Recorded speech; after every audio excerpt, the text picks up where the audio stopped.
was flying down the road and blew up. All the bug scientists trying to get to the bottom of it. Apparently, some parts of the atmosphere appeared to be more dense. They don't understand glass, and they can't learn because they're just bugs. You know, even if they're inside your car, they try to go up through the windshield. Come on, let's go over. Oh. Well, maybe if I go from over. Come on, they keep running. We get so frustrated, we try reasoning with bugs. Hey, go out the window. You can go through.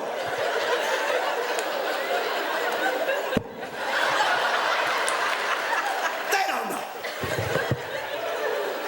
And they don't get any stupider than flies.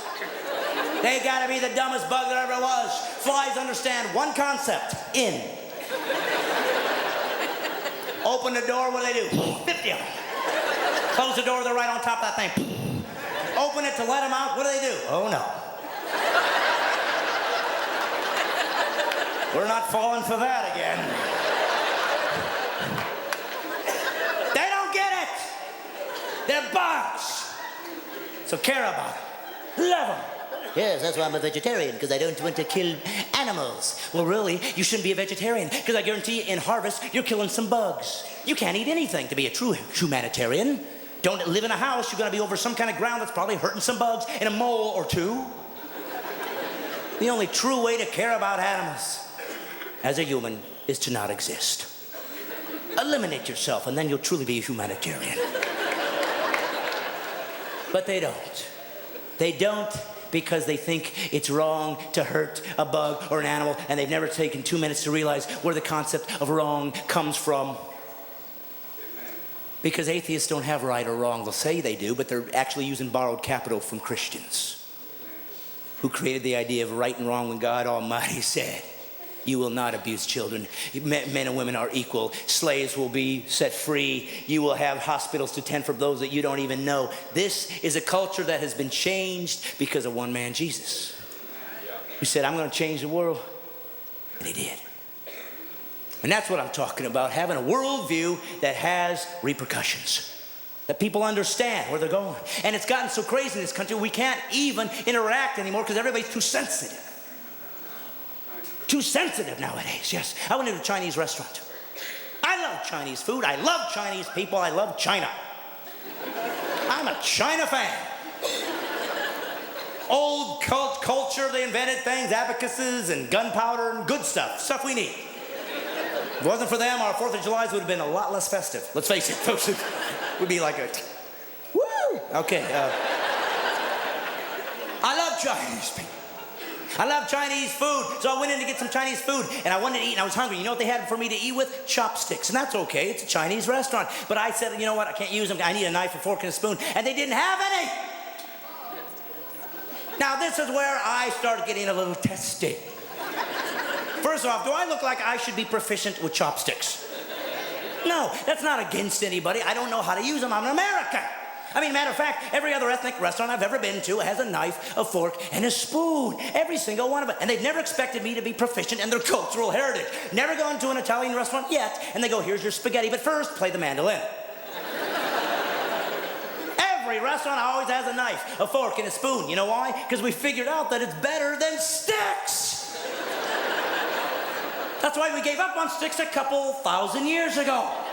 Cutlery is an upgrade. And I was upset, and the manager came over to me all indignant. We don't have silverware, we only have chopsticks because we want to be authentic.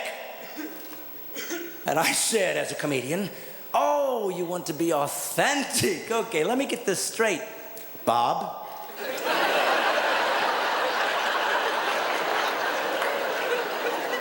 I just walked into a Chinese restaurant in a strip mall in the United States of America. I walked through brushed aluminum doors. I was met by a blonde woman that set me down at a Formica table and gave me a plastic laminated menu. I'm about to order Chinese food cooked by that Mexican guy in the back. And when I finish eating, I'm paying with a credit card. But you think if you throw in chopsticks, suddenly I'm propelled into the Ming Dynasty.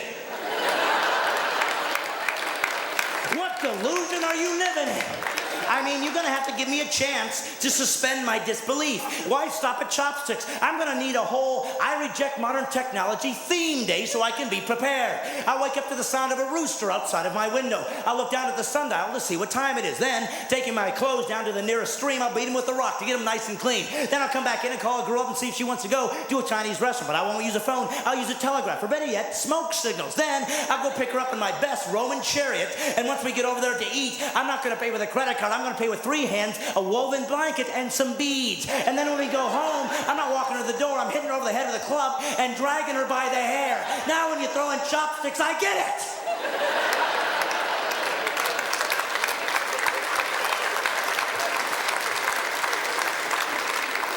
Now, I love that joke.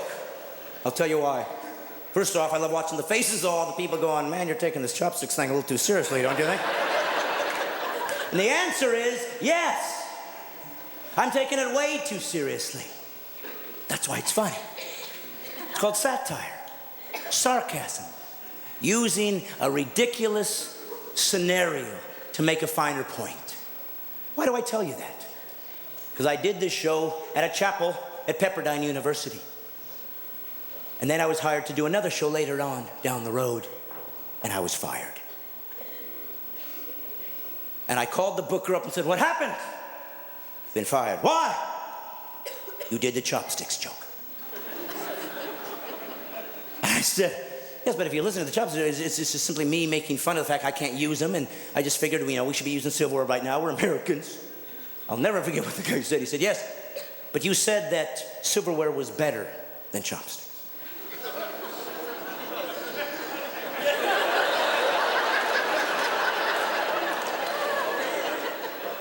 Now, I try to be honest, folks. I'm not perfect. I can make mistakes. My religion demands me to try to always be better and grow. And I thought about it and I said, you know what? I don't want to offend people. I did say that silverware was better than chopsticks because it is! Obviously, a knife, a fork, and a spoon is better than chopsticks. Oh, you're just being ethnocentric. Obviously, a knife, a fork, and a spoon in tandem are better than chopsticks. You're just being bigoted and intolerant and insensitive. Oh, for crying out loud. Here's a bowl of soup, here's some chopsticks, here's a spoon. Let's see who gets to the bottom first.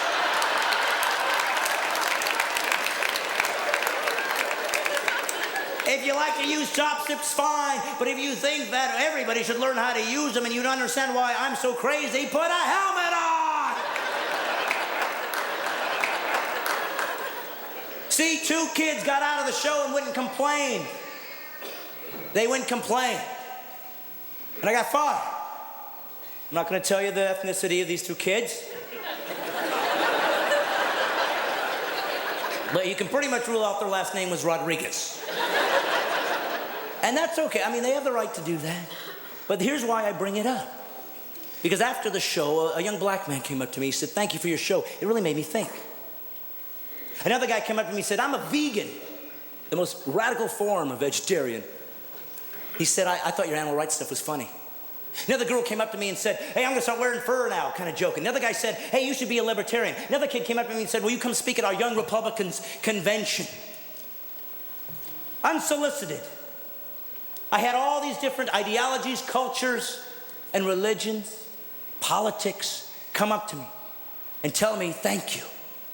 A black guy, a vegan, a Republican, a libertarian, a girl.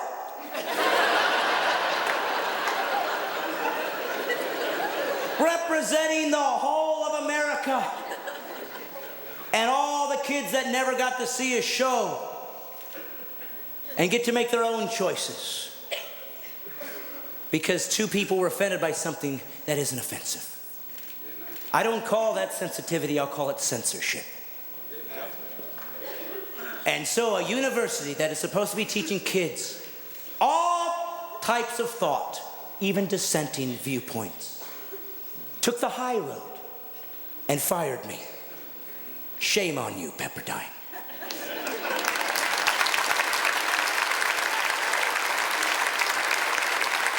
I'm not here, my friends, to hurt anybody's feelings. But if you are unable, let me tell you something. You want to truly know if you have an